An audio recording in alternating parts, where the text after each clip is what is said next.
Bom, pessoal, é um prazer estar com vocês. Mais uma oportunidade aqui na AEV Educação. Nós estamos começando hoje uma nova parte do nosso projeto, que é o AEV Podcast. Nós pretendemos, com o nosso podcast, trazer pessoas relevantes, assuntos relevantes, conversas edificantes, sempre na visão de trazer o melhor do empreendedorismo e espiritualidade para você que tem nos acompanhado e tem nos assistido. Se você chegou a esse vídeo e ainda não nos segue, ainda não nos conhece a fundo, procure as nossas redes sociais. Você pode achar aqui nesse vídeo como acessar cada uma delas. Aproveita e nos siga aqui nesse canal, por onde você chegou até nós, curta os nossos conteúdos e passe a nos seguir a partir de então. Esse é o primeiro episódio da AEV no nosso podcast. E eu não poderia trazer outra pessoa senão alguém que é uma inspiração para mim, uma inspiração, alguém que eu posso modelar, eu posso olhar para ele e dizer que as coisas que ele viveu são inspiração para mim. E eu acho que você vai ser muito abençoado com esse bate-papo, com essa conversa boa nesse curto período de tempo.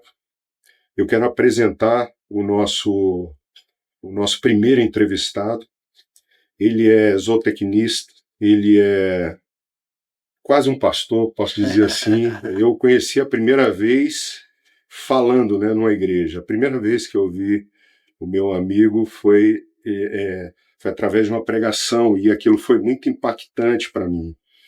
Então ele além de todas essas coisas, é um multi-empreendedor, um empreendedor serial, é o dono da Suinobras, o dono da Pork Premium, é o dono da SP Green, e é dono de um monte de coisa, né? Eu quero que você desfrute comigo durante esse tempo um pouquinho da história do meu amigo Reinaldo Moraes. O primeiro, Daniel Cardoso, meu amigo, para mim é um privilégio estar aqui com você hoje, sabe? Me sinto muito honrado de estar dividindo esse espaço aqui com vocês.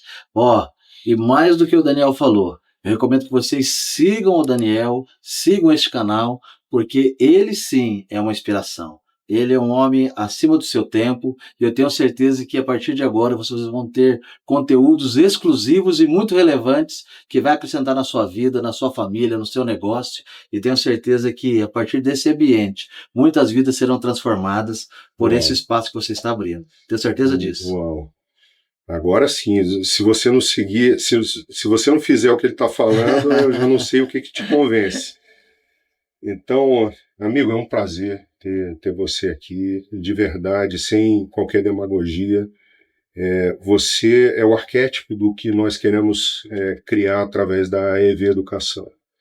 A nossa pretensão é levantar empreendedores com a mentalidade do reino de Deus e empreendedores que serão catalisadores de mudança. Nós acreditamos que o reino de Deus é uma transição de poder, de um sistema falido e caído para um sistema redimido, contextualizado e atualizado com as realidades dos céus. E nós cremos que os empreendedores são primordiais. Um empreendedor, ele arrasta uma multidão com ele, com os produtos que produz, com os serviços que presta, com os funcionários que emprega. Atrás de um empreendedor vem uma multidão, não é verdade? Com certeza. E tudo que você fez até hoje é um modelo para isso. E eu queria começar esse bate-papo perguntando a você, como aquele rapaz de Maringá se tornou esse homem tão relevante para esse tempo, alguém que tem o ouvido dos reis, né? Eu entendo que você é alguém que Deus deu o ouvido dos reis. Como aquele rapaz de origem humilde, né, Reinaldo? Sim. Se tornou esse homem. Me fala um pouquinho do início da tua história. O primeiro, como eu disse, falando a respeito de empreendedorismo, a gente às vezes nós temos uma visão distorcida, né, do que é você ser um empreendedor. E o empreendedor, ele não depende só de uma escola, né, de uma formação acadêmica. É lógico que tudo isso é muito importante, a gente tem que batalhar por isso. Mas ele depende muito mais de atitude, né, de vontade, de garra, de determinação, de confiar nos seus sonhos, nos seus projetos. E comigo foi assim desde pequeno. Né? Então, como você disse, eu venho de uma família humilde, minha mãe, começou trabalhando como empregada doméstica, depois foi trabalhar fazendo faxina em hospital, depois virou telefonista, depois atendente de enfermagem e se tornou enfermeira oncológica, a única que tinha na cidade, lá em Maringá. E meu pai, ele era funileiro, mecânico, trabalhando em oficina, né? Então, a única terra que eu tinha naquela época era debaixo da unha, brincando nas ruas de terra, né, do Pé Vermelho lá de Maringá. Mas eu tinha sonhos, tinha projetos. Eu me lembro que eu assistia, né, aquele seriado Homem de 6 milhões de dólares. Né? Quem conheceu esse seriado já se entregou, já tem mais de 40, 50 por aí. Né? E eu olhava e falava, nossa, um homem de 6 milhões de dólares, que coisa, né? E eu pensava, um dia eu quero ter 1 milhão. Mas não tinha nada. Então eu queria ter uma bola, eu tinha que trabalhar, né? Vender sorvete, vender algodão doce, né? Pegar ferro velho para poder comprar uma bola de futebol para jogar. Eu queria uma bicicleta, eu tinha que sair trabalhando, vendendo as coisas e começar a empreender desde criança, né? Eu lembro que quando nós queríamos montar um time de futebol ali com as crianças ali da rua, e no bairro que a gente morava não tinha uma estrutura, né, desportiva. Então a gente foi lá para poder capinar um lote, né? Tinha um terreno baldio, falamos, vamos pegar e transformar isso aqui num campo de futebol. E aí nós conseguimos, na época, umas ferramentas muito tecnológicas emprestadas dos vizinhos, que era enxada, né? E foi naquele monte de molecada ali para poder limpar aquele campo de futebol. E no meio daquela limpeza que a gente estava fazendo, encontrei alguns entulhos ali e alguns ferros velhos, panela, umas garrafas. Eu pensei, será que isso aqui não pode dar um dinheiro? Né? E aí eu peguei aquele lá e tinha um ferro velho próximo do nosso bairro, eu peguei aquele alumínio, aquele cobre que tinha ali e fui lá vender. E aí no fim eu olhei assim e recebi lá alguns cruzeiros, na época, algumas moedas, né? Falei, além de limpar para ter o campo de futebol, ainda deu uma grana. Aí foi meu primeiro empreendimento, né? E pensei assim, falei, bom, eu estou pensando agora em investir, né? Montar uma recicladora, uma cooperativa, ampliar meus negócios, no auge dos meus 7 anos de idade. E aí eu chamei meus amigos, né? Falei, olha, eu estou pensando em empreender, quero convidar vocês para serem meus parceiros, os meus sócios, né? Fiz um pequeno treinamento para eles ali, né? E falei, ó, a partir de agora vocês pegam esse saco de lixo e saem aqui no bairro pegando garrafa, pegando alumínio, pegando cobre, né? E a gente vai trazer tudo junto aqui no final e eu vou levar para poder vender. E em troca dessa minha intermediação, só uma taxa simbólica, 50% daquilo que a gente tinha auferido ali no final do dia. Então, o empreendedorismo é isso, é você acreditar nos seus sonhos, nos seus projetos, e não ficar dependendo apenas, né, dos outros, mas você fazer acontecer. Foi assim o início da minha trajetória empresarial. Bom, fantástico o que você falou. Você falou algumas coisas que me chamam a atenção. Primeiro, a atitude. Você citou essa palavra, atitude, né? Que é o fazer acontecer, não esperar que algo aconteça. A segunda coisa que me chamou a atenção é o homem de 6 milhões de dólares, quando você fala assim, eu gostaria de ter 1 milhão de dólares. Ou seja, quando você fala isso, você me fala de um menino de 7 anos que tinha visão, que colocou um alvo à frente e falou, é possível e eu quero chegar. E em terceiro lugar, você me fala de alguém que não se contentou com o seu status quo. Né? Eu estou num lugar de pobreza, de dificuldade, mas eu posso romper. Eu posso fazer algo diferente do que todo mundo já fez, ou seja, eu não estou limitado às minhas condições atuais. Né? Eu posso criar novas condições a partir do momento que eu atuar, que é o que você começou a falar. Eu posso ser o primeiro a me formar, eu posso ser o primeiro a ter um diploma de faculdade, eu posso ser o primeiro a ter uma empresa, eu posso ser o primeiro milionário da família, eu posso ser o primeiro bilionário da família. Só depende, né, da minha atitude e da minha fé, de crer que nós temos um Pai, que nós temos um Deus, né, que tem prazer em abençoar os seus filhos. Só que às vezes a gente fica muito esperando de Deus e a gente não faz a nossa parte, né? E eu tenho aprendido que quando nós fazemos o nosso possível, Deus faz o impossível por nós. Uau. Essa é uma excelente palavra. Você que está assistindo com a gente aqui, eu quero pegar essa palavra, eu sinto um flow de Deus aqui e liberar essa palavra para você.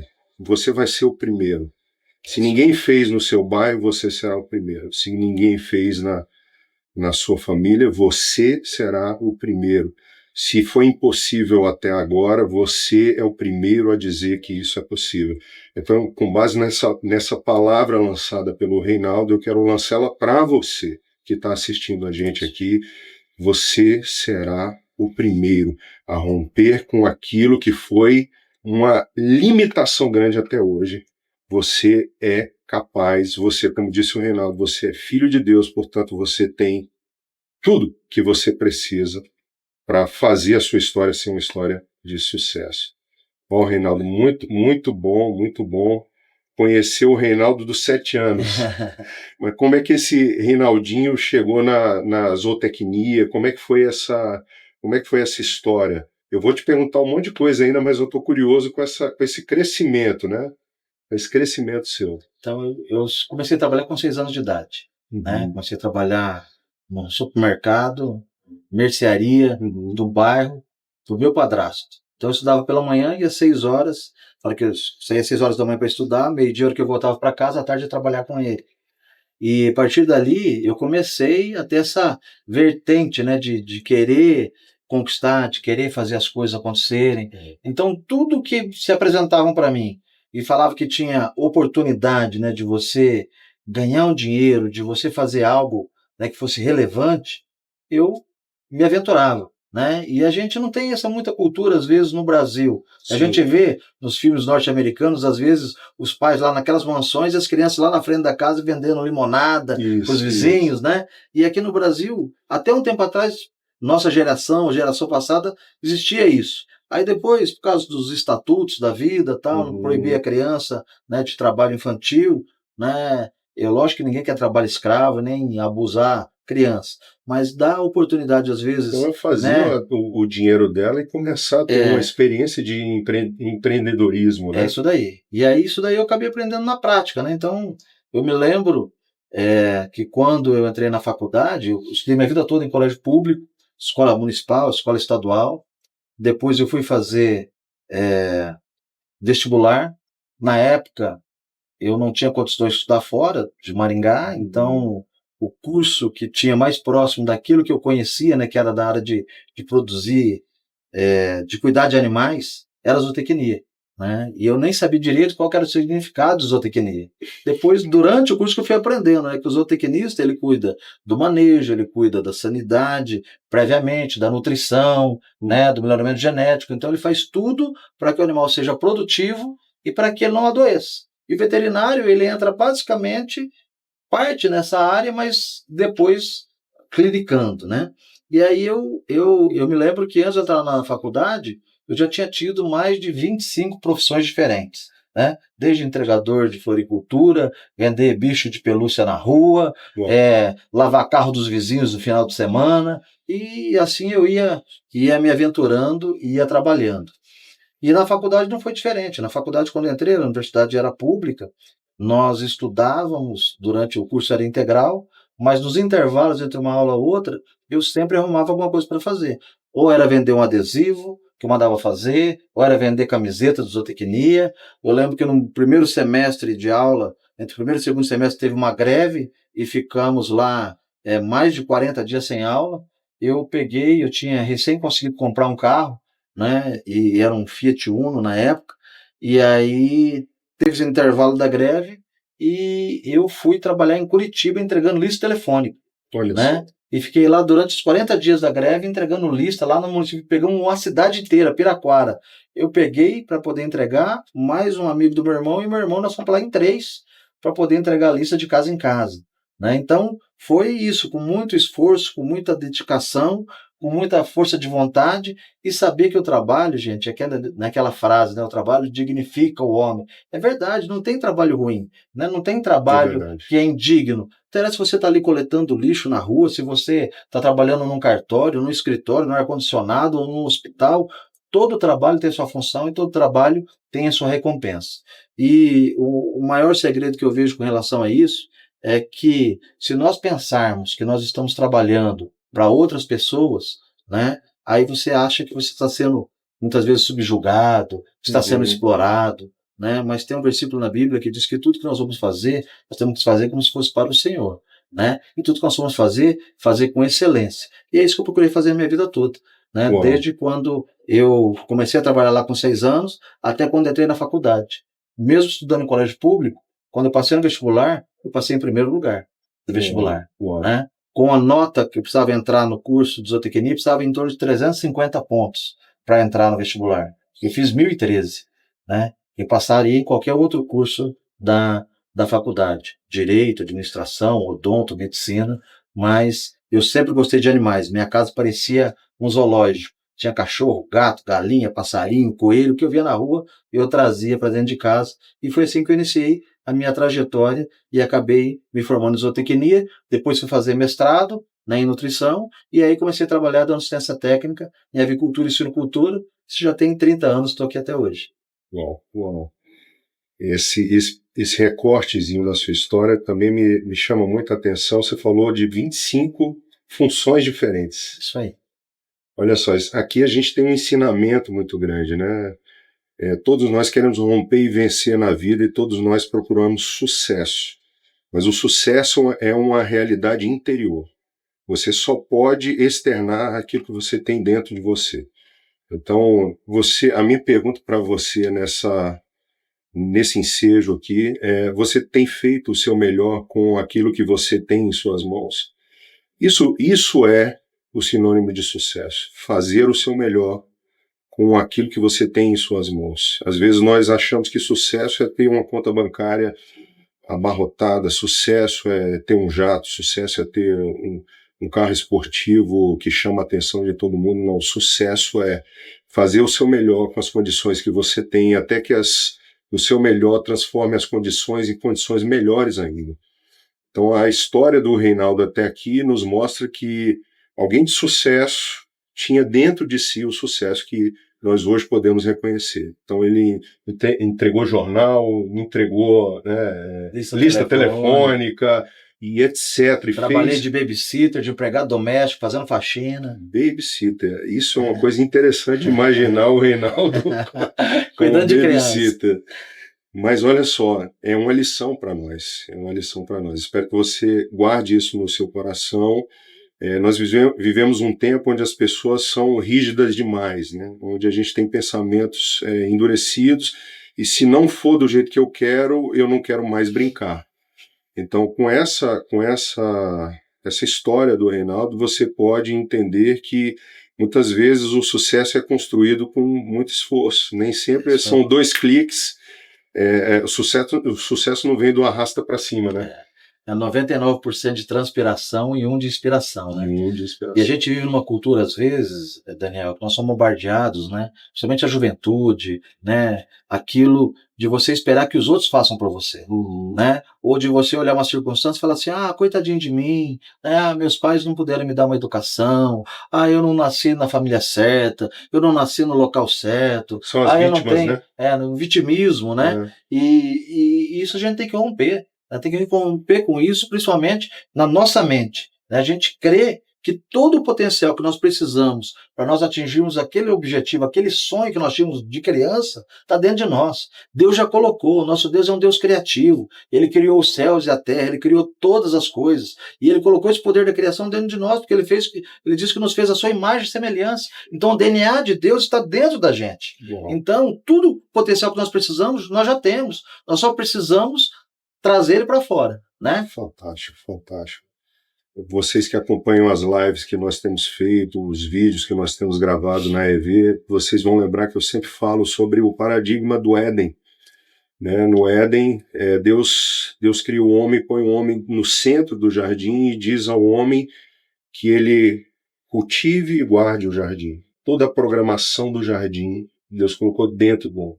Toda a prosperidade que Deus queria para o jardim, Deus tinha colocado dentro de Adão.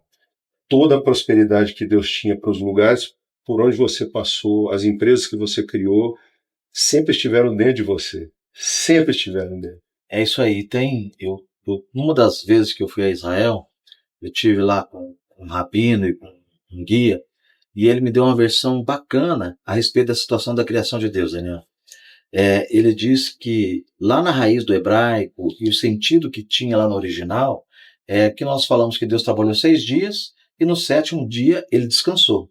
É isso que a gente sempre aprende. E lá para eles têm a cultura de dizer que Deus criou 6 dias e no 7º dia ele parou de criar. Então Deus nos deu esse espírito criativo, né? É isso. O Criador habita em nós quando nós aceitamos Jesus Cristo como nosso Senhor e Salvador. Ele nos deu esse DNA da criatividade. Então, hoje, existem empresas que necessitam ser criadas que estão dentro de você. Existem soluções para o mundo que estão dentro de você. Existem livros para ser escritos que estão dentro de você. Existem filmes para serem estrelados que está dentro de você o roteiro. E se você não fizer isso, o mundo não vai conhecer, porque o poder criativo está dentro de você. Existem curas, né, através da ciência que está dentro de você, Deus já te deu, né, um método, já te deu toda uma estrutura para ser criada. Agora você precisa fazer a sua parte, você precisa se desenvolver e crer nesse potencial. Bom, eu fico muito empolgado ouvindo o Reinaldo falando, porque é isso que ecoa nos nossos ouvidos, que bate no nosso coração, né? Nós estamos sempre falando que Deus criou o mundo para que nós criássemos no mundo. Né? No princípio criou Deus os céus e a terra. Né? Céus é um assunto acabado. Deus, os céus são perfeitos, não existe falta no céu, não existe dor no céu, não existe mentira no céu, não existe corrupção no céu. Agora, a terra ele a deu aos filhos dos homens. Né? Os céus são os céus do Senhor e a terra ele a deu aos filhos dos homens. Esse trabalho a ser acabado está em nossas mãos. Seja feita na terra, assim como é no céu. Né? Então nós temos que fazer, na verdade. É isso. Eu lembro de uma palavra do Miles Monroe, né? Pastor Miles Monroe, que faleceu já tem 10 anos, e ele dizia que o local mais rico do mundo não são nas joalherias, não são nos cofres dos bancos. O local mais rico do mundo está no cemitério, porque lá tem soluções, né, de tecnologia, lá tem startups, lá tem cura para câncer, lá tem cura para doenças que nós nem sabemos existir ainda, lá tem livros que não foram escritos, né, lá tem tanta coisa que estava dentro das pessoas e que eles não desenvolveram, não colocaram para fora e acabaram morrendo dentro de sonhos e projetos. Olha que frase contundente. O lugar mais rico do mundo são os cemitérios. Você vai fazer um trato com Deus, uma aliança com Deus. Você não vai deixar morrer aquilo que Deus colocou dentro de você. Você vai fazer isso vir à tona e isso florescer na sua vida. Ok? É isso aí. Meu amigo, eu quero falar agora da tua vida empresarial. Me fala do empresarial antes da gente entrar em alguns conceitos do reino de Deus, que você tem muito conteúdo. Eu quero te ouvir, mas o empresário, esse menino, esse jovem que veio crescendo, como esse menino, esse jovem virou esse Reinaldo que está aqui na minha frente, esse avião, esse cara que sabe lidar com esse mundo dos negócios, que recebeu de Deus toda essa habilidade e colocou ela a serviço da expansão desse reino. Como que surgiu? Como esse empresário forte foi criado? Eu me formei em zootecnia e fui trabalhar dando assistência técnica lá no Paraná, em granja de suínos, assim que eu me formei. E comecei a trabalhar na assistência técnica, avicultura, em suinocultura, e aquilo que eu disse, eu sempre procurei fazer as coisas com excelência, sempre fazer o melhor. Então, a partir do momento que eu comecei a trabalhar e fazer esse melhor, a empresa que eu trabalhava, eu pedi para o meu gerente se eu poderia fazer um mestrado. E o mestrado era tempo integral, e o trabalho também era. E aí ele falou, Reinaldo, começa a fazer. Se você dá conta, você pode continuar. Vou medir pela métrica, pelas metas que eu vou te dar se você vai cumprir. E no mestrado, eu conversei com meus professores, com o meu orientador, falei, olha, eu acabei de casar, tem 6 meses, eu não tenho condições de fazer o mestrado não tinha bolsa, né? No CNPq não pagava bolsa para o mestrado de zootecnia naquela época, lá na UEM, em Maringá. Aí eles falaram, Reinaldo, então fazer o seguinte, vai fazendo o mestrado. Se você conseguir tocar o mestrado junto com o seu trabalho, você continua. Agora você não pode tirar nenhuma nota abaixo de B, porque senão vai diminuir, né, a pontuação do curso de mestrado e a gente está no processo de construção do ranqueamento. Falei, combinado. E aí eu comecei a trabalhar dando ciência técnica em avicultura e silvicultura e fazer o mestrado em nutrição. Então, durante esses 2 anos e meio, 3 anos, 6 meses casado, minha esposa grávida já, né, o Matheus, na sequência, nasceu durante esse período do mestrado, eu acordava todo dia, às 5 horas da manhã, estudava até às 7 horas da manhã, saía para trabalhar, voltava, durante a noite eu fazia o seminário, toda semana eu tinha que apresentar um seminário no mestrado, estudava, e final de semana eu estava lá na fazendinha da UEM, fazendo experimentos, trabalhando sábado e domingo, junto com a minha esposa, com o Mateuzinho depois já me acompanhando. Então, eu fui, né, trabalhando, desenvolvendo, me esforçando. Né? E para aquele que está aqui nos ouvindo, que quer ser empresário, você esquece que empresário não trabalha de segunda a sexta, das 8 da manhã às 18 da tarde. Então, se você quer fazer isso, vai fazer um curso público, vai arrumar um emprego, né? O empresário, ele tem que ser o primeiro a chegar, o último a sair, e não tem férias, você está ali ligado, você está vendo o seu negócio. E aí eu comecei a fazer isso e comecei a crescer dentro da empresa que eu trabalhava. Nós começamos a ter um crescimento tão grande na região, ser tão bem sucedido, que a empresa me convidou para ser sócio e montar uma fábrica em Maringá, de nutrição.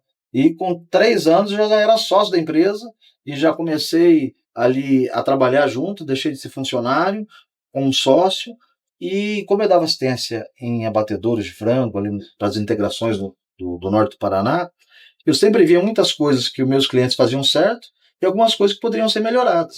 E aí eu decidi construir meu primeiro frigorífico de frango lá na cidade de Campo Mourão, a Frangobras. Convidei alguns amigos ali, investidores, e fizemos um projeto e começamos a construir em 2005.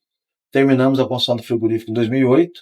Durante esse período, o projeto ele foi tão bem concebido e tão bem construído que eu recebi visita de comitivas de 27 países diferentes para visitar.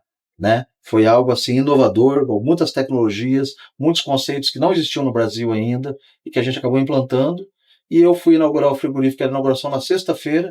Na segunda-feira, nós vendemos para um grupo norte-americano que era o maior do mundo, a Tyson Foods, e comprou meu primeiro frigorífico. Foi assim o início da nossa trajetória. E aí aquele menino, né, que tinha um sonho de um dia ganhar 1 milhão, né, com poucos anos de formado, ali já estava vendendo sua primeira unidade por mais de 70 milhões de dólares. Meu Deus do céu. Você precisa voltar e assistir esse trecho de novo para gravar na sua mente o que o Reinaldo falou aqui. Né? Olha só, a Bíblia diz que você consegue visualizar um homem diligente em sua obra, perante reis será colocado e não entre a plebe. Reinaldo fez o seu melhor, né? Fez o seu melhor. Nós precisamos de pessoas que fazem o que precisa ser feito.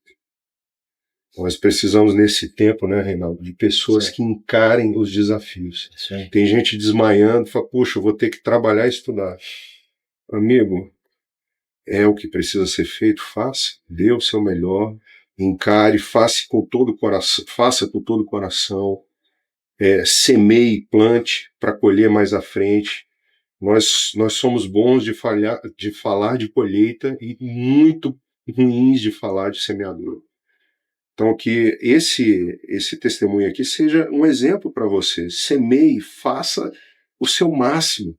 Né? Ele com filho pequeno, iniciando a carreira, estudando, e ainda tinha métrica de nota, né? Ó, se tirar nota mais baixa que isso, a gente te... Menos de B, você tem que sair fora. A gente te degola. Nunca tirei um B, só tirei A. Olha aí. Nós precisamos daqueles que estão dispostos a fazer o que precisa ser feito. Muita gente pastosa nesse tempo, né, Reinaldo? Muita gente desmaiando por com um resfriado. Nós precisamos levantar pessoas que vão construir esse reino que nós falamos tanto. E são pessoas aguerridas. São aqueles que entenderam um dos lados de Cristo, né? Cristo é cordeiro, mas Cristo é leão. Nós precisamos daqueles que se levantam como leões. Agora você falou, Reinaldo, de algo interessante. Você falou que nesse começo da sua jornada, e aqui eu já quero entrar um pouco mais no empreendedorismo e ir para um pouco mais à frente na nossa conversa, no começo da sua jornada, você juntou algumas pessoas que tinham um certo capital, que investiram em você. A gente fala muito aqui na AEV, Educação, e no material que a gente está preparando. Inclusive, vem muito curso por aí, tá? Curso de empreendedorismo e espiritualidade. A gente vai falar de muita coisa conceitual e muita coisa prática. Uma das questões a respeito de quem está começando, que a gente fala nos nossos cursos, é o tal do OPM, Other People Money, o dinheiro dos outros, para começar. Porque muitas vezes a gente tem uma visão, nós temos uma visão, mas não tem o recurso. E quantas vezes as pessoas paralisam com isso? Poxa, eu visualizei o frigorífico, eu sei o que precisa ser feito, mas não tenho dinheiro. E o que a pessoa faz? Ela sufoca aquele sonho, onde ela poderia buscar capital para fazer com que isso aconteça e remunerar as pessoas envolvidas. Como é que foi essa aventura do OPM? A aventura foi o seguinte: primeiro, eu tenho aprendido que tudo é passo de fé, tá, Daniel? Então você tem uma ideia, Deus te dá uma visão, Deus te dá uma estratégia, Deus te dá um sonho. Sim. E o sonho ele só vai se realizar se você colocar data, se você colocar meta, se você ir para cima para poder fazer acontecer. Se eu fosse esperar, mesmo já estando bem sucedido, trabalhando, já tendo uma certa tranquilidade, né, financeira, eu não tinha nem 10% do recurso necessário para construir aquela obra, certo? Então, nós constituímos uma empresa, o contrato social, o primeiro recurso para poder abrir a conta no banco foi R$150 mil emprestado para abrir a conta, para começar, tipo assim, a empresa está constituída, vamos ver o que a gente vai fazer, né? E aí você buscar os parceiros, né, para estarem junto, como sócio, como investidor, né, buscar uma aceleradora para uma startup, ou o que você vai fazer, são estratégias que Deus vai te dando no meio do caminho. Até familiares, lógico, amigos, pessoas próximas. Né? Agora, não dá para você ficar esperando ter todas as condições, né, necessárias para você começar algo. Se você for esperar ter tudo na mão para você começar, você nunca vai começar. E a gente foi assim, esse primeiro empreendimento foi dessa maneira, depois fizemos projeto, fomos atrás de captação de recursos, né, de dinheiro, de instituições financeiras para financiar o projeto, fizemos algo tão, como eu disse, era algo tão inovador, né, e tão disruptivo para a época, que acabou chamando muita atenção. Quando nós vendemos essa primeira unidade, esse primeiro frigorífico que eu vendi lá no Paraná, já estava iniciando. Esse primeiro era um frigorífico com a capacidade de abater 160 mil frangos por dia.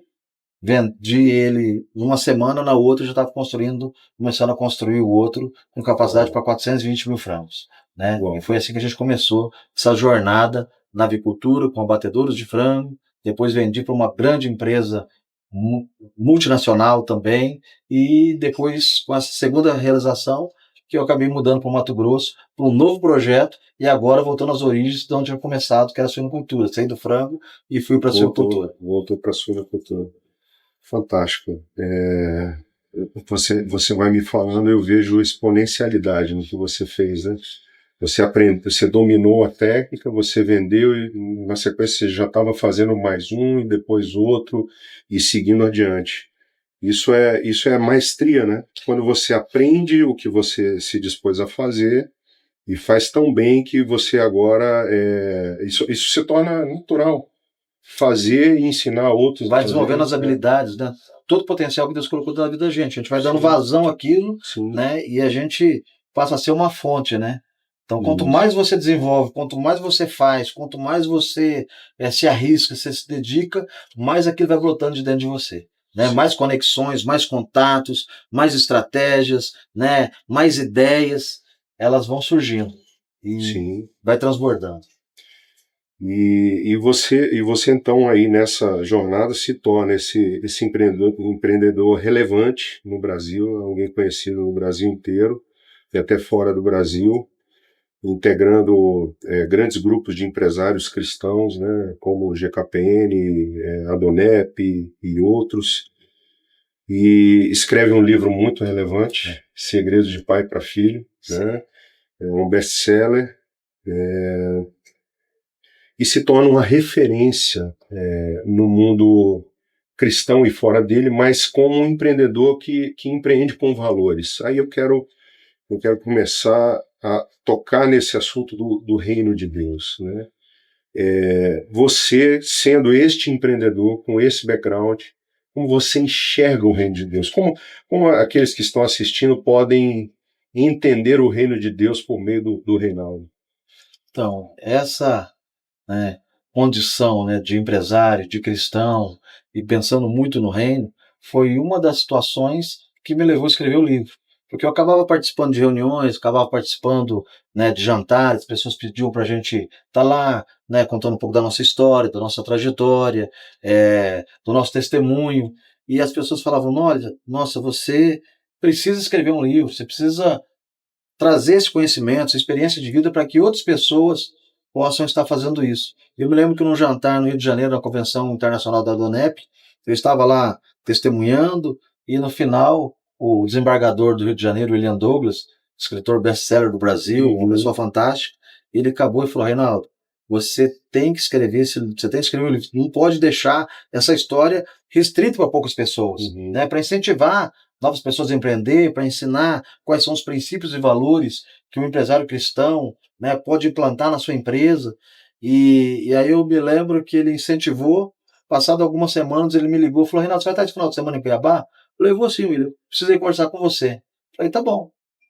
Aí ele marcou, fui buscá-lo um sábado pela manhã, fomos até o hotel, falei, o que você precisa, William, o que eu posso te ajudar? Ele falou, não, eu vim aqui para conversar com você, começa a escrever. Falei, começa a escrever o quê? O livro. Falei, como assim? Não, passar esses 2 dias aqui para você começar a escrever. Eu quero escrever aqui junto com você. E te ajudar. Vou te ajudar para você. Ele já tinha escrito mais de 50 livros, né? E aí ele me incentivou e depois marcou com toda a equipe dele e acabei escrevendo Os Segredos de Pai para Filho. E foi algo assim inusitado que acabou surpreendendo, porque ao escrever o livro, e nós começamos a fazer alguns lançamentos, e esse livro ficou diversas semanas como o mais vendido no Brasil, primeiro lugar na revista Veja, mais de 8 semanas no primeiro lugar na Publish News, e aí hoje ele está já traduzido para o inglês, para o espanhol, e está terminando de ser traduzido agora para o coreano. Né? Então, se você quiser conhecer um pouquinho mais da história, procure nas redes sociais, na internet, Segredos de Pai para Filho, Reinaldo Moraes. E através desses princípios, eu tenho entendido, né, que Deus, ele nos capacita, que não tem divisão entre você ser um padre, ou você ser um pastor, né, ou um presbítero, um diácono, uma liderança da igreja, ou você ser um empresário, você ser um médico, você ser um advogado. Tudo isso faz parte do reino, né, porque você tem que estabelecer o reino através da sua vida, através do seu testemunho. As pessoas têm que ver algo diferente de você. Elas têm que ver a maneira que você conduz os seus negócios de maneira diferente. Não adianta você ser cristão dentro da igreja, né? Você tem que ser cristão não só no domingo, mas de segunda a sábado também, no ambiente que você está. E Deus usa você como empresário para que você possa ser canal de bênção na vida de tantas pessoas, não só das pessoas que trabalham com você, das pessoas que estão ali na sua empresa, como seus funcionários, como seus colaboradores, né? O que você tem feito de diferença na vida deles? Bom. Você entendeu? Qual que é o seu diferencial? O que a tua empresa faz além do que as outras fazem? Porque se você não tiver nenhum diferencial, qual que vai ser a motivação das pessoas quererem conhecer Jesus como Senhor e Salvador, se você é um patrão, é um chefe que não honra a palavra de Deus, os princípios que ele traz, né? E através do empreendedorismo, através de você colocar os teus sonhos e projetos acontecendo, você pode ajudar a implantar o reino.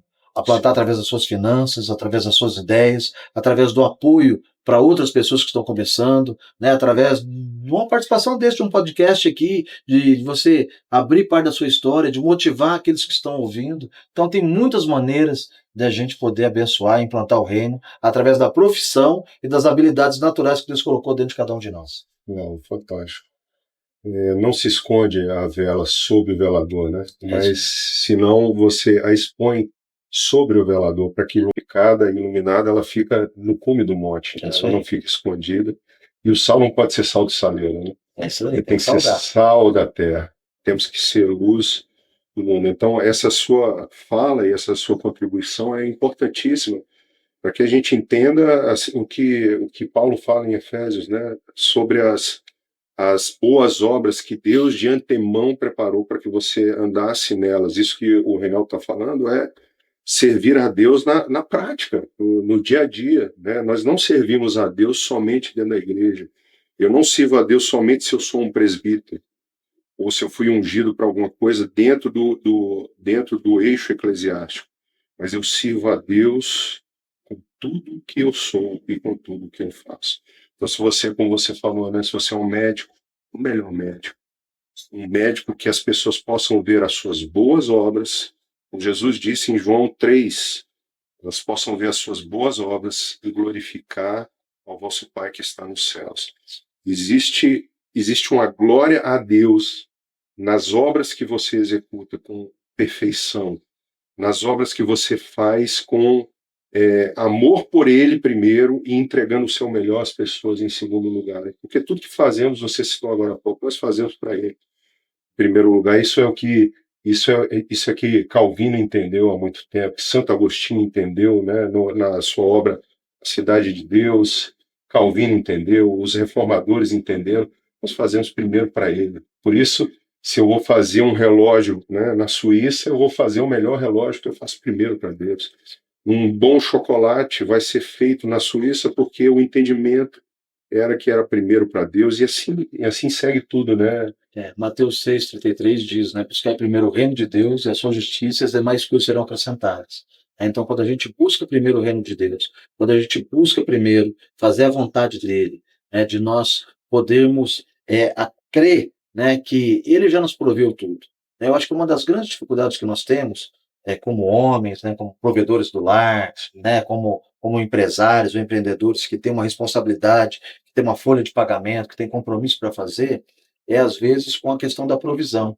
Só que quando nós olhamos esse versículo ali, né, em Mateus 6,33, que é buscar o primeiro reino de Deus, e as demais coisas serão acrescentadas, ele está, alguns versículos anteriores, tem lá Jesus ensinando, para a gente olhar, né, olhar os lírios dos campos, nem Salomão se vestiu tão belo igual ele, né, olhar os pássaros, né, que não plantam, não colhem, nem guardam os celeiros, mas toda manhã eles têm o alimento deles, né? E quantas vezes nós vamos para a nossa cama preocupados com o que vai ser o dia de amanhã. Deus fala para nós não andarmos ansiosos por coisa alguma, mas para a gente crer, né, que basta cada dia o seu mal. Eu nunca vi, você já viu algum passarinho, ao final da tarde, quando está entardecendo, ir para a árvore e ficar preocupado tentando pegar ali um cisquinho no chão, um alimento para guardar para outro dia? Depressão, Né? chorando nunca vi. Ele vai cantando para a árvore, porque ele sabe que no outro dia o pai dele vai o alimentar. Eu tenho 3 filhos, o Mateus, né, a Ana Carolina e a Ana Beatriz. E eu me lembro que quando as crianças, as meninas eram pequenas, elas chegavam no final da noite, elas iam para o quarto e falavam assim: mamãe, eu quero mamar. Ela não perguntava se tinha leite, ela não perguntava se o preço do leite tinha subido, ela não perguntava se o país estava em crise, se tinha guerra no Golfo, se tinha nada. Ela só perguntava para a mãe: mamãe, eu quero mamar. Por quê? Porque ela sabia, né, que o pai e a mãe dela eram a provisão dela. Então ela pegava, mamava, e também nunca vi minhas filhas pegarem mamar e guardar metade da mamadeira para outro dia. Vou mamar só metade, porque vai que amanhã não tem o leite. Não, elas até fazer o barulhinho que tinha acabado tudo. Porque elas criam na provisão do pai, na provisão da mãe. Então, quando nós temos essa segurança de que o nosso pai já nos proveu, nós podemos avançar e nós podemos ser ousados, porque ele tem prazer em abençoar seus filhos. Então, andar por princípios, sabe? A gente poder lá dar a Deus o que é de Deus, dar a César o que é de César, né? Ser fiel nos dízimos, nas ofertas, lançar sementes, né? A semeadura, ela é opcional, mas a colheita ela é obrigatória. A partir do momento que nós semeamos, nós vamos ter uma colheita. Você que está nos ouvindo, possa lançar boas sementes. Muito bom. Já estou até perdido no tempo aqui, está tão bom o papo. Se deixar, eu fico 2 horas aqui te perguntando coisa e aprendendo, né? Mas assim, para a gente já ir seguindo mais para o final do nosso bate-papo, nós temos nessa visão do Evangelho do Reino de Deus a visão de um reino em implantação. O Messias que retornará para reinar, nós não cremos no derrotismo, nós não cremos no fim de todas as coisas, como uma catástrofe, como um evento, né, com um viés ruim, mas nós cremos que o Evangelho está avançando, que o reino de Deus está sendo implantado, que o Cordeiro venceu. Isso aí. O Cordeiro Já venceu, venceu. já venceu. E tudo isso está sendo materializado na história, né? As profecias estão saindo saindo da camada, digamos, cósmica e se tornando realidade na vida física. Céus e terra estão se tocando. E uma grande tensão no meio cristão é a tensão escatológica, que nós esperamos do futuro. Que esse reino trará no futuro? Será que nós estamos caminhando para uma destruição ou será que nós estamos caminhando para uma redenção, para uma construção? O reino de Deus é ativo, o reino de Deus é passivo. Nós temos que ficar esperando alguma coisa acontecer, ou nós somos parte daquilo que vai acontecer. Nós temos duas realidades. Eu sei que você gosta muito também das visões judaicas, né? Eu também sou apaixonado.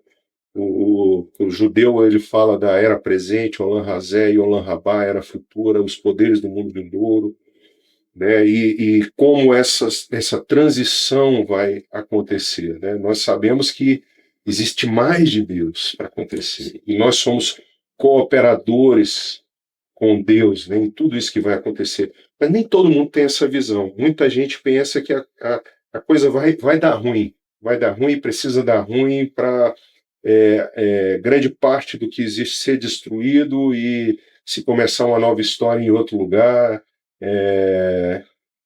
Como que alguém que está se aproximando das visões do reino de Deus pode entender o futuro?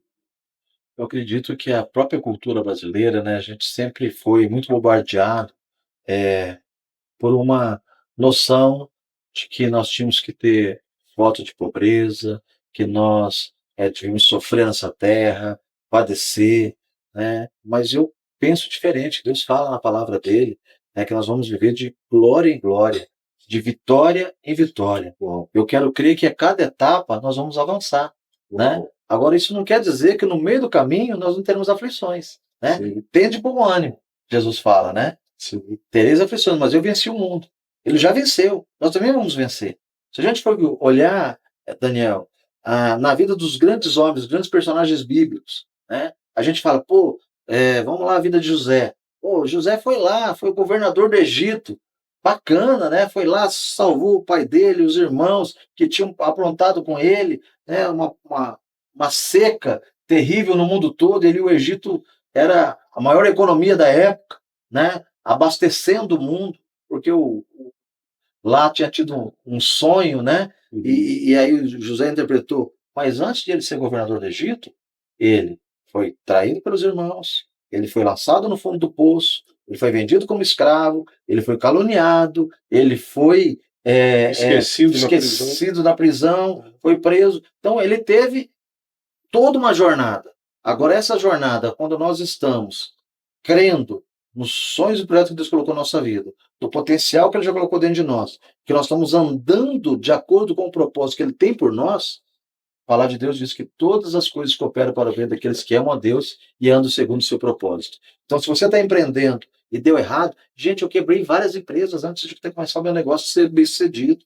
Vários negócios meus deram errado. Desculpa isso. Agora, se eu tivesse desistido da primeira vez que o funcionário entrou com ação trabalhista, da primeira vez que deu prejuízo no negócio, eu não teria avançado. Só que cada momento que eu tive prejuízo, que eu tive uma situação desagradável, eu aprendi naquela circunstância e Deus me colocou no outro patamar. Uau. De glória em glória, de vitória em vitória. E assim a gente vai caminhando. Não quer dizer que a gente não vai ter aflição. Não quer dizer que a gente não vai ter luta. Não quer dizer que a gente não vai ter derrotas momentâneas. Mas Jesus já venceu o mundo. Nós somos mais que vitoriosos com Ele. Nós também vamos vencer. Nós não podemos retroceder. Nós precisamos avançar, ter resiliência, persistência, ousadia, fé e perseverança. Uau. Eu espero que você tenha recebido. Eu tô aqui, eu sou penteca. Eu vim dos batistas, mas eu sou penteca. Eu fico aqui arrepiado, assim. Espero que você esteja recebendo, porque eu estou recebendo aqui de Deus, né? Você citou uma história que é muito contundente para mim, José, né? José, José é um José é um arquétipo de sucesso, mas talvez não é o sucesso que todo mundo gostaria de construir. Queria estar só lá no topo, não quer passar por essa...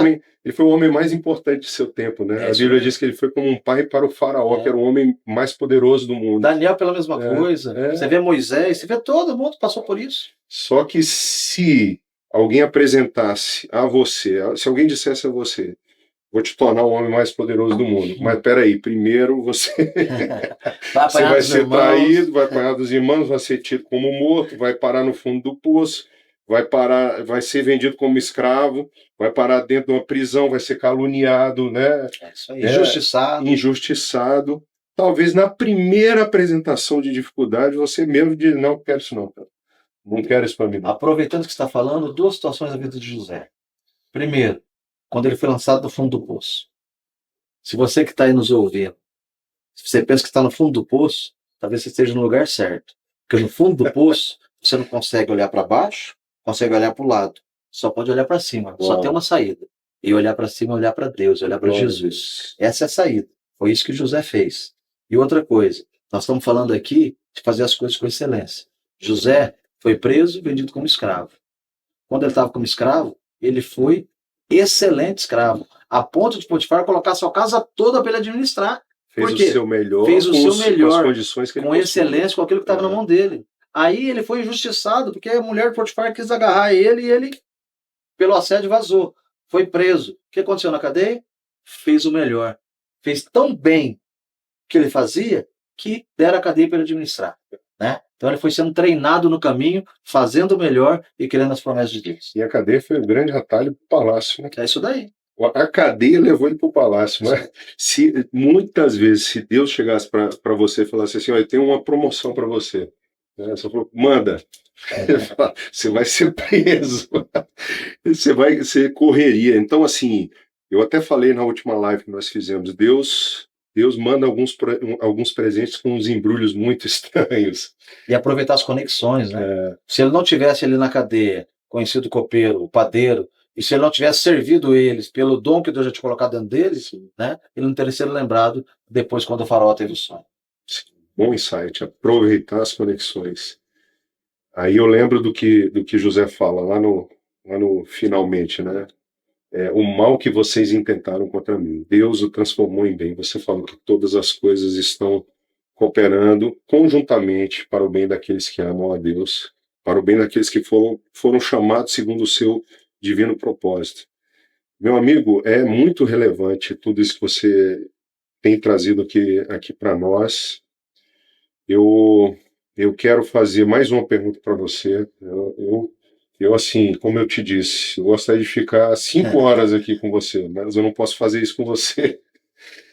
Senão é cárcere privado. Mas eu quero fazer uma última pergunta para você, que eu acho que é relevante para as pessoas que estão nos acompanhando, que é você é um modelo de pai também, um modelo de homem de Deus com a sua família. A gente admira muito com o seu trato com a Eliane, com os meninos, eles estão sempre ao redor de vocês. A gente pode reconhecer uma família muito bonita. Isso é uma atenção também para o empreendedor. Né? Uma atenção. O empreendedor, ele tem a visão, ou eu dou tempo para o meu empreendimento acontecer, ou eu dou tempo para a minha família. Tem gente que está fazendo essa conta, está fazendo ou eu faço isso, ou eu faço aquilo. Aí a gente olha para alguém como você e fala assim, existe um segredo aqui. Existe um poder de realização muito grande, existe uma família forte. Como unir essas duas coisas? Tem uma frase popular, né, um ditado popular que diz que nenhum sucesso compensa o fracasso no lar. Sim. Na verdade. Então, eu tenho essa máxima dentro de casa. Eu nunca deixei de participar de nenhum evento dos meus filhos na escola, desde o prézinho. Às vezes eu estava lá no Paraná viajando, eu estava a 500 quilômetros de distância. Eu levantava de madrugada, eu atendia meus clientes mais cedo, eu viajava 400, 500 quilômetros para ir lá participar num dia de apresentação do teatro, de um dia do Dia dos Pais. Nunca perdi, falo nunca, nenhum evento de nenhum dos meus 3 filhos. Sempre, em todos os momentos, eu estava lá junto. Dia da apresentação, dia que ia ter uma reunião entre familiares. Então, eles não tinham dificuldade de saber que se o pai deles prometeu que iria, eu estaria lá.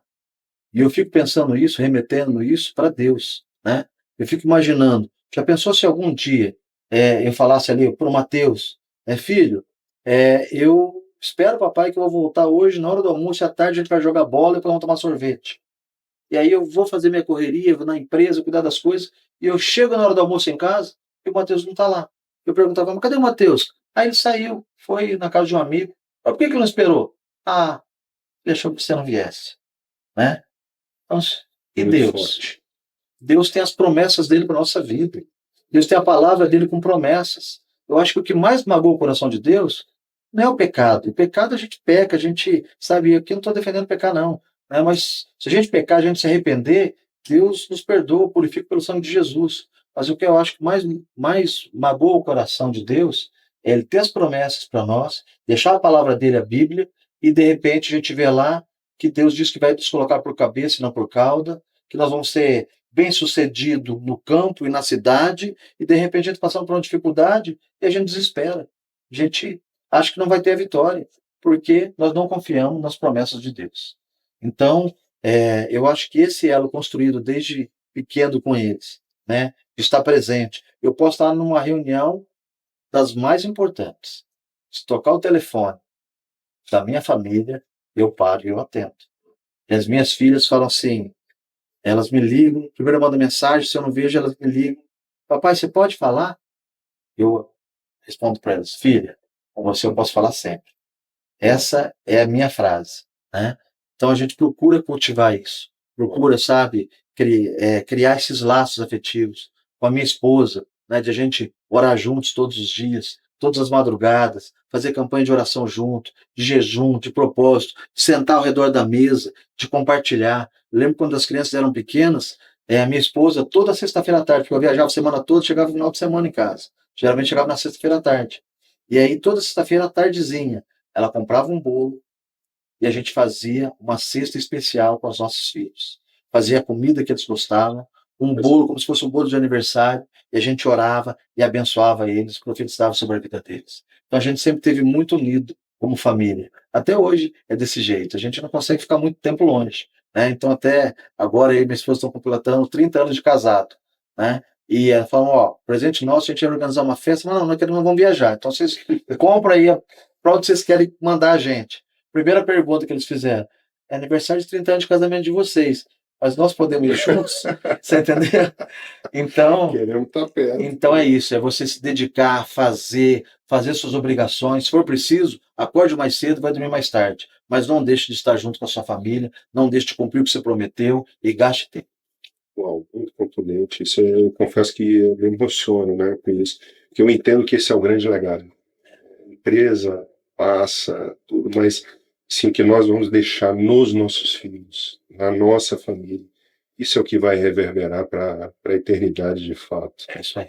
Não adianta a gente estar construindo coisas super né, frondosas, bonitas aqui de um lado e deixando para trás aquilo que é de fato a nossa continuidade na história. E no momento de dificuldade, no momento de crise, vai ser o teu ponto seguro. Vai ser a tua esposa, os teus filhos, que vão te dar força, que vão te animar e que vão estar do seu lado, independente das circunstâncias. Né? É o seu núcleo familiar.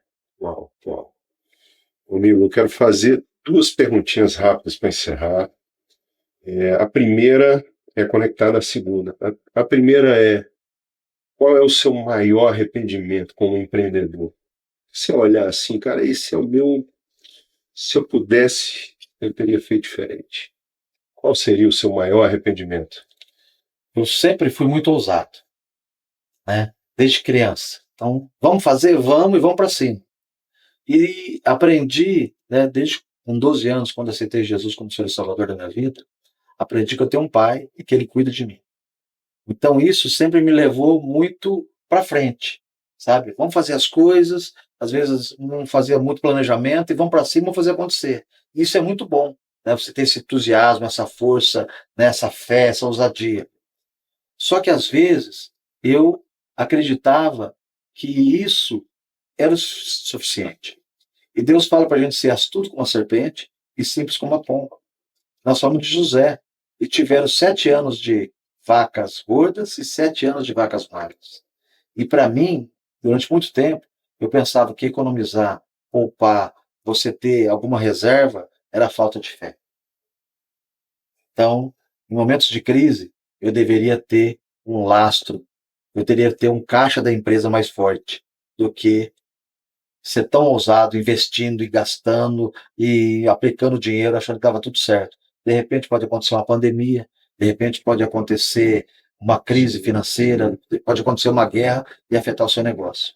Então, é esse o primeiro ensinamento, né? Você ser ousado, mas você também tem que ser prudente. Guarda aí, simples como a pomba, mas prudente como a serpente. Astuto como a serpente. O segundo é, conectado a isso que a gente acabou de falar, qual é o grande segredo do seu sucesso? O segredo do meu sucesso é buscar Deus em primeiro lugar. Fé, oração, jejum e semente no altar. E ter minha família do lado. É isso aí. Se fosse para resumir, é isso. Você tem um coração generoso, né, Renan? Você falou de semente no altar. Meu sonho era ser um milionário, era ter 1 milhão. Deus já me permitiu poder semear, muitas vezes, muitos milhões, hoje em dia. Então, Deus fala para nós sermos fiel no pouco, que sobre o muito Ele nos colocaria. Eu e minha esposa, há 30 anos atrás, quando nós casamos, quantas vezes nós fomos a uma igreja, ou fomos visitar alguém, e a gente tinha, às vezes, R$ 1, R$ 2 no bolso. R$ 1 ou R$ 2 no bolso. Não é o que a gente tinha no momento. Era 100% que a gente tinha. Era o dinheiro para comprar o pão e o leite do Mateus no outro dia. A gente pegava aquelas 2 moedinhas e entregava no altar, ou semeava na vida de alguém. É a oferta da viúva. Só que Deus não me deixou faltar nada em casa. Então, eu acredito que o sucesso meu é isso, é estar em unidade, em acordo com a minha esposa. É a gente orar juntos, é a gente jejuar, é a gente lançar sementes no altar e crer que o nosso Pai, Ele é galardoador daqueles que buscam a Deus. Né? Sem fé é impossível agradar a Deus. Oh, fantástico. Querido, você que nos acompanha até aqui, acho que você teve uma pílula de um MBA, um rápido MBA e um extrato do que um empreendedor do Reino de Deus deve ser, como ele deve se portar, como ele deve agir. Eu agradeço muito a Deus por esse episódio aqui, eu me emocionei algumas vezes, inclusive falando da família, porque eu conheço a família, sei, conheço as entranhas ali, né? E sei que o que você está falando é totalmente verdade. É lindo ver o que vocês construíram e você não precisa abrir mão da sua família para ter sucesso, muito pelo contrário. Faça da sua família um sucesso e que esse sucesso reverbere para outras áreas da sua vida. Espero que você tenha sido tão abençoado quanto eu fui nesse episódio. Eu quero terminar pedindo para você dar uma palavra direto para os nossos amigos que estão assistindo, dar uma palavra de encerramento, uma palavra de incentivo. Se você quiser orar, fica à vontade. Nós estamos aqui em família, entre amigos. Primeiro eu quero aproveitar mais uma vez e falar para você que está nos assistindo. Se esse conteúdo foi relevante para você, para a sua vida, não deixe só para você não. encaminhe aí para os seus amigos, para os seus familiares, para todos aqueles que precisam ouvir essa palavra, para todos aqueles que precisam ser incentivados, para todos aqueles que têm sonhos e projetos e que querem ver Deus os ajudando a cumprir. Siga aqui o Daniel Cardoso, siga a EV, siga todas as redes sociais, que com certeza vai ter muito conteúdo de qualidade, de excelência e vai ser um canal de bênção para a sua vida. E eu quero falar para você o seguinte: creia nos seus sonhos, creia nos seus projetos, creia naquilo que Deus colocou no seu coração. Todo o potencial que você tem já está dentro de você. Deus já preparou. Você só precisa se dedicar com ousadia, com fé, com determinação e crer que Deus, Ele é Pai e Ele tem prazer em abençoar seus filhos. E Ele não tem filho predileto.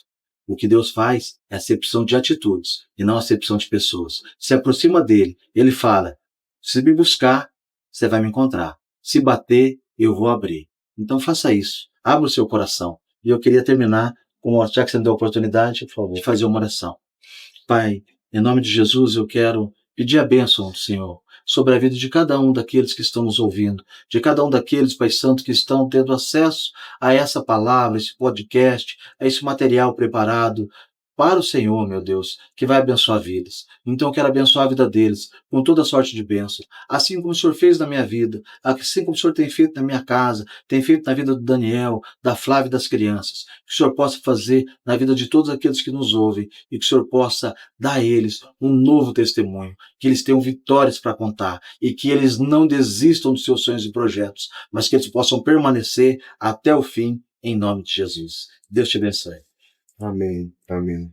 Chocante, edificante. Espero que você tenha sido abençoado e fique ligado. Vem novos episódios por aí e você não pode ficar de fora, você não pode perder isso, tá bom? Deus te abençoe. Reinaldo, meu amigo, um Privilégio de estar aqui, viu? Privilégio todo nosso. Tenho certeza que eu vi pessoas muito melhores do que eu sentado nessa cadeira aqui. Deus te abençoe. Um grande abraço. E um abraço. Tchau. Até mais.